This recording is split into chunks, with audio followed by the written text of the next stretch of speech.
Bugun mana Namangonga kelib, yangi rejalarni, masalalarni Namangonni mana shu odamlarni rozi qilish, qadrlarini ko'tarish, qilgan ishlarimizni yakun qilib, yangi rejalarni qilishga kelganmiz. Mana sizlarning mahallalaring hovuz ostida juda rivojlangan bo'lib ketgan ekan. Mana mahalla raisining binosini ko'rdim, joyini ko'rdim. Shuning uchun bugundan boshlab mahalla o'zgaradi, mahallaning atrofi ham o'zgaradi, nomini ham o'zgartiryapman. Shu ariq bo'lmaydi, yangi Namangan mahallasi. Sizlar rozi bo'lasizlarmi? Katta mablag' berdim, 10 milliard so'm juda katta loyiha qilib, loyihalarni sizlar bilan maslahat qilib, sizlarga joy bo'ladi, dam olishlaringga, bolalaringga o'qishlaringga, tibbiyot ham o'zgaradi, maktab ham o'zgaradi. Rahmat, umringiz uzoq bo'lsin.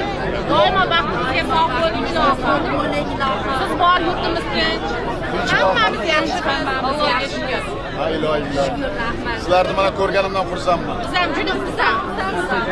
Hamma o'tib ketaylik dedim, men sizlarni ko'rmadim. Rahmat. Sog' bo'ling. Yaxshi yetib